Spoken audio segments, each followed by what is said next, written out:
go on these instructor-led runs. Most of the time, we knew the start and end point.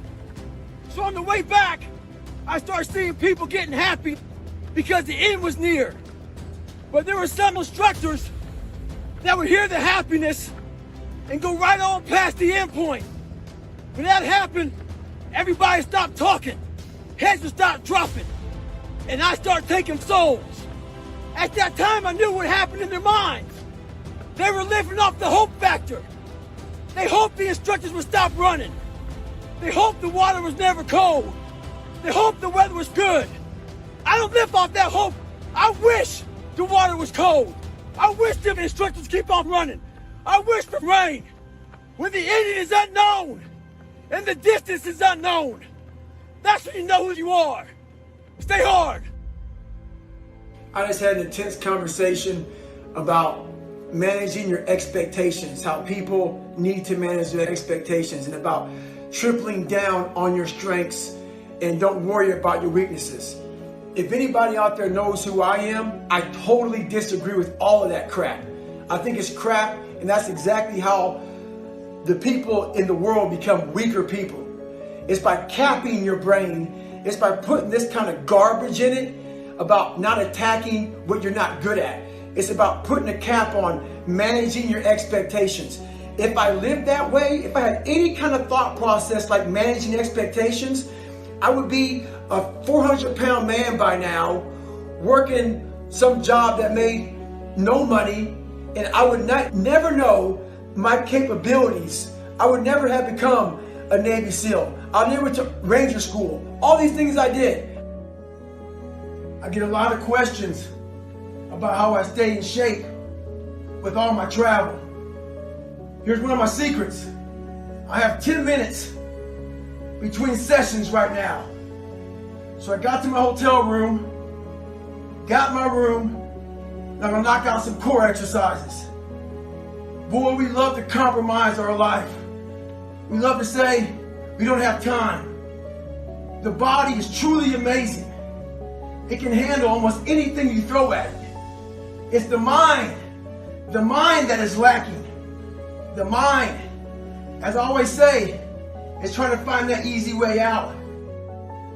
What the hell are we all waiting for to start attacking life? Waiting for the stars to align? Back when I was growing up, the song came out. All I need is a miracle. Well, guess what? That miracle ain't coming. There is no perfect time to start. You gotta start now with changing your life. We're all being tested in life. And guess what?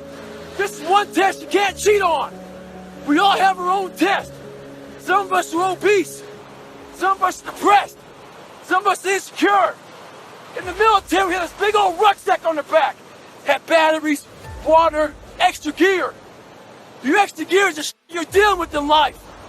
And the only way to overcome it is for you and you alone to face it. You have to do your best work when you're least motivated. So those days you don't want to do it, guess what you gotta do? You got seconds to do it. Stay hard. So in the first 100-mile race I did, I wasn't prepared for it. And I won't go deep into the story, but I detail it well in the book. Basically, I ran 101 miles in 19 hours and 6 minutes unprepared. Pissed blood down my leg, had 30 miles to go. Horrible, worst pain in my entire life. In that 19 hours and 6 minutes, and that's all it was, I lived 100 years. I was able to pack 100 years in 19 hours and 6 minutes. All the emotions, the highs, the lows, the trauma, the failure, the success, the victories, everything you can put in a life, I put it in 19 hours and 6 minutes. And the beauty that comes out the other side of that, what happens in that time frame when you're at mile 70 and your body is destroyed and you have 31 miles to go, you're in the worst shape of your life. It's in that 31 miles that I was able to crack open another part of the human mind, a part that very few people are able to examine because why? They're not willing to go there.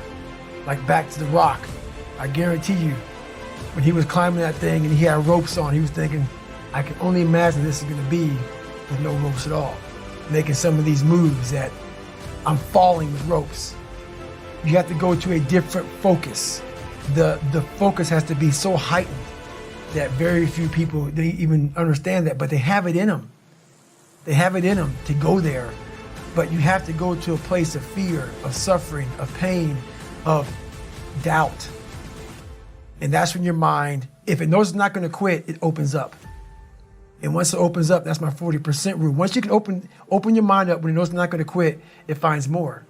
It finds more focus. It finds more power. It finds more drive.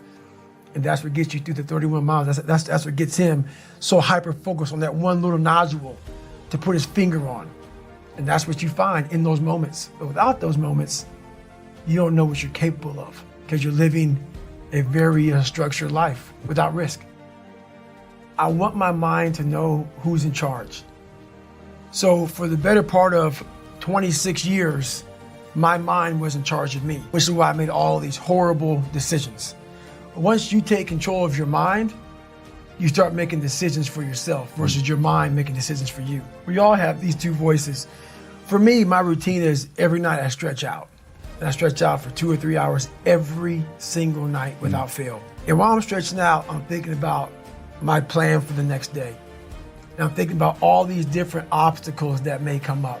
So basically, a lot of us aren't prepared for life. We get up willy-nilly and just hope life is going to happen. It is going to happen, but it's going to happen with a prepared mind or an unprepared mind. Most people attack life with an unprepared mind. What I do is I try to account for all things that could happen, might happen, probably will happen, and then the unknowns.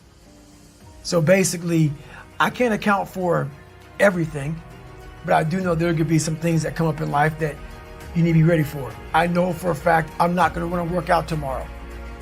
Therefore, I'm preparing my mind for that. I don't want to do that. I know tomorrow will come with some difficult decisions to make.